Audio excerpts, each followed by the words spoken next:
ఎన్నికల హామీలలో భాగంగా తెలంగాణ సర్కార్ మహిళలకు అమలు చేస్తున్న మహాలక్ష్మి పథకం వారి పాలిట నిజంగానే వరాలిస్తున్న శ్రీ మహాలక్ష్మిలా మారింది.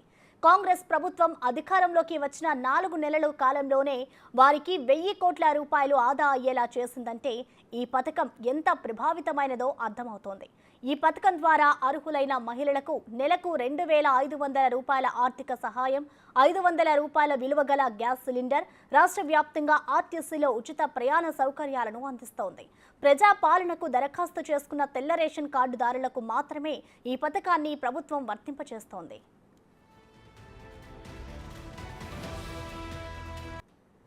వివాహమైన, విడాకులైన లేదా వితంతు మహిళలను ఆర్థికంగా ఆదుకునేందుకు కాంగ్రెస్ ప్రభుత్వం ఎన్నికల హామీలలో భాగంగా నెల వారికి 2500 రూపాయల ఆర్థిక సహాయాన్ని అందిస్తోంది. మహిళల పేరిట గ్యాస్ కనెక్షన్ ఉన్న వారికి 500 రూపాయల విలువైన సిలిండర్ను నెల ఉచితంగా అందిస్తోంది. సబ్సిడీ అమౌంట్ను ప్రభుత్వం గ్యాస్ కంపెనీలకు నెల చెల్లిస్తోంది. ఇక మూడో పథకమైన ఉచిత బస్సు ప్రయాణం గతేడాది డిసెంబర్ నుంచి విజయవంతంగా అమలవుతోంది.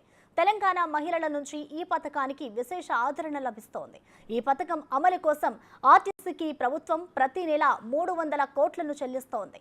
మార్చి నెలలో రోజుకు 32 లక్షల మంది చొప్పున మహిళలు జీరో టికెట్ పై ప్రయాణించారంటే ఈ పథకం సక్సెస్ రేటు ఎలా దూసుకుపోతుందో తెలుస్తోంది. ఇక ఇప్పటి వరకు దాదాపు 25 కోట్ల మంది మహిళలు ప్రయాణించినట్లు గణాంకాలను చెబుతున్నాయి.